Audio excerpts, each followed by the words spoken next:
men. E pa moun sa men. E pa mwen koule pa kop mwen mwen fwi men. Msa gre ok, e pa mwen vle ki koule li. Ki koule li. Hey, kata kat mwen tou. Ki koule li, mwen koule li. Nan ki l'eglis ou fe kin de gade? Ba sa nan kin l'eglis mwen fe kin de gade, mwen koule sa ou. Bon koule wè, men koule ati. Bon mwen vla fwe. Eskou pa wè sa son ti wos? On ti wos pal liye? Me kaka.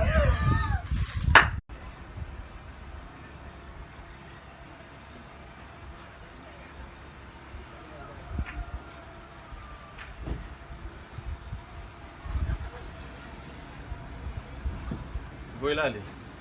Sorry. Mesaj yo tap gade, jwe bat nan telefon nan te pa pou m tap ekri? Mwen pa, kado goze mwen. Me voy la li. Kalbaka, Wè devon bon job voy la li. Me voy la li. Tan nou sou moun. Yo, Chele, eskou wè ti dab nan tap pale mal avan e ya om gopil bitit la? Fon sa pa kan pale flase dito. Sa l fe la? Yo, avan e bitit li pren an kouran, li wè lò moun pou l dil sa, moun nan di pou l dil sa an franse, so kon den di pou em. Oh, mon bitit e ede ya.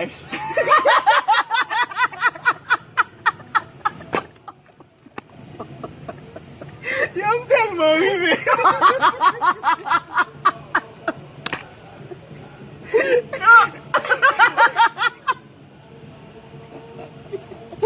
Yo, mwen se Sotoville. Mwen se soti men. Mwen se Sotoville mwen che. Mwen se moun an fok pou te di.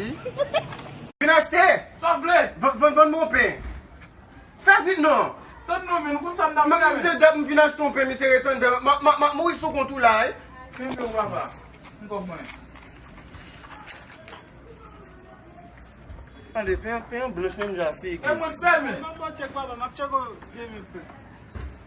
Zage la chile. Se?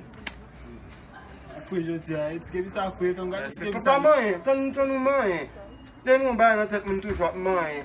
Depi ki lote kon sa men? Jodi ya. Pon tike pi men kat mwen fè tout kripi a sa ou men? Son ko we? Gade mse kou wè pou mwen kepi men? Yo, mwen la mwen la pou, mwen sou pa mwen kepi nan tet mwen bezwen bat men.